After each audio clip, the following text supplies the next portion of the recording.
Halo semuanya, perkenalkan aku Dita Belina Putri dengan NIM F1B022067, mahasiswi dari kelas Governance dan Media Sosial kelas A.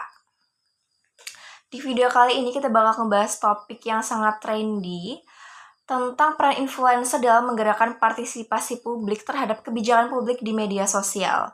Ini tuh berdasarkan penelitian yang aku lakukan dengan judul peran influencer dalam menggerakkan partisipasi publik terhadap kebijakan publik di media sosial. Jadi kita bedah gimana sih influencer bisa ngebantu kita menjadi melek soal kebijakan publik. Nah, jadi gini teman-teman, kenapa sih partisipasi publik itu penting? Di latar belakangnya dengan Indonesia yang punya jumlah penduduk yang sangat besar, punya tantangan tersendiri buat nyebarin info kebijakan ke semua orang. Apalagi di era digital yang sekarang, sosial media sekarang udah jadi tempat orang-orang buat ngobrolin kebijakan.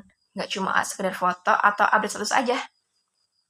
Influencer di sini punya peran penting karena mereka bisa nyampein info yang susah jadi gampang dicerna. Menurut data, ada lebih dari 221 juta orang yang pakai internet di Indonesia. Artinya, mereka juga punya akses buat ikut ngerti dan komentar soal kebijakan.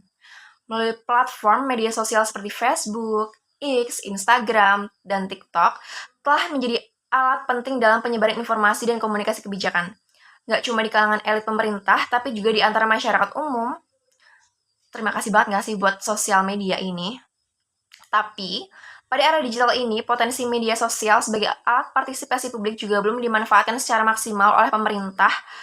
Seperti kasus Undang-Undang Omnibus Law, media sosial pemerintah hanya berfungsi sebagai saluran komunikasi satu arah, di mana informasi hanya disampaikan dari pemerintah kepada masyarakat tanpa adanya dialog yang berarti.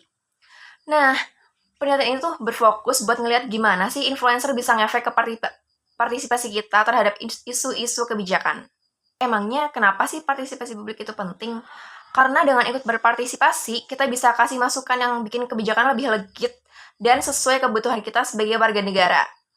Pemerintah pun punya kewajiban buat ngelibatin kita, seperti yang diatur di Undang-Undang Nomor 13 Tahun 2022 di Indonesia mengatur tentang partisipasi masyarakat dalam proses penyusunan undang-undang. Oke, next kita masuk ke bagian tinjauan pustaka. Tentang apa sih itu influencer dan apa sih itu partisipasi publik? Untuk influencer tersendiri, mereka itu orang-orang yang punya banyak followers. Misalnya kayak Awkarin, Najwa Shihab, Andovido Lopez, dan yang lain sebagainya. Ya nggak cuma famous, tapi juga bisa membentuk opini publik. Influencer sendiri ini pakai teknik storytelling yang nyambung dari kehidupan sehari-hari kita. Bikin orang relate dan akhirnya peduli. Partisipasi publik sendiri adalah ketika masyarakat ikut ambil peran dalam kebijakan yang dibikin pemerintah. Aspek partisipasi publik ini berkaitan dengan prinsip-prinsip tata kelola pemerintahan baik atau good governance.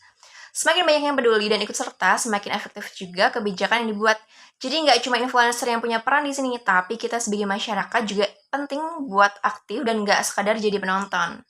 Penelitian ini dilakukan menggunakan metode kualitatif dengan analisis etnografi dan pengumpulan data digunakan melalui content analysis, digital trends analysis, dan visual etnografi analysis di media sosial platform seperti Instagram, Twitter atau X, dan TikTok.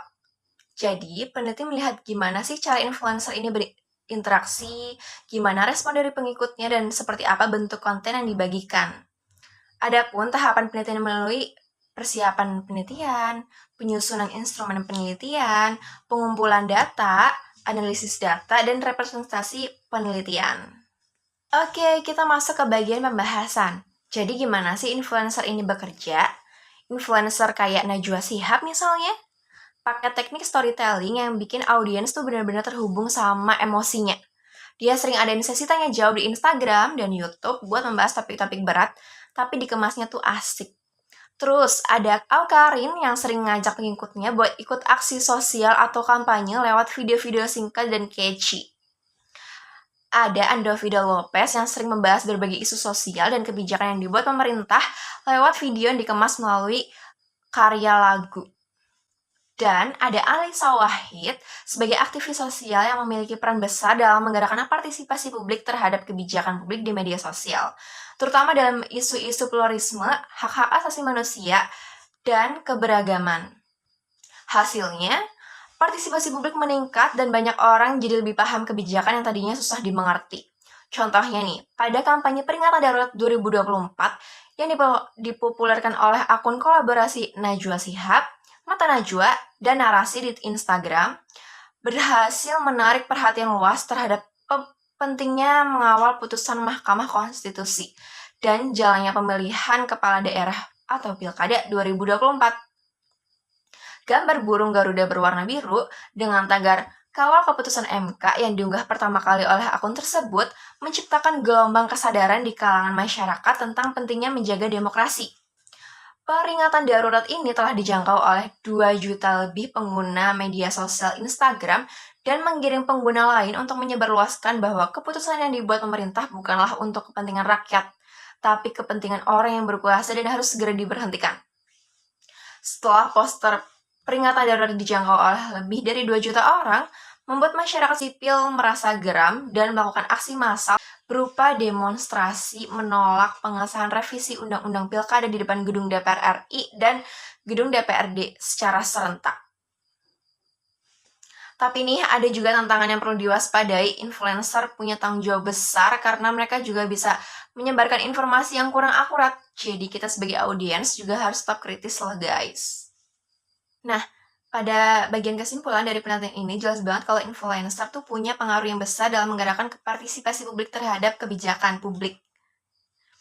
Mereka ini kayak jembatan yang ngasih akses informasi kebijakan yang biasanya susah jadi gampang, tapi nggak boleh lupa informasi dari influencer juga harus hati-hati dan pastikan mereka itu menyampaikan informasi dengan benar. Intinya mereka punya penting sebagai penghubung antara pemerintah dan masyarakat. Sekarang giliran kita nih. Yuk kita juga jadi warga yang melek tentang kebijakan, ngerti isu-isu penting dan aktif untuk berpartisipasi. Siapa tahu, next time kamu juga bisa jadi influencer yang gerakan partisipasi publik.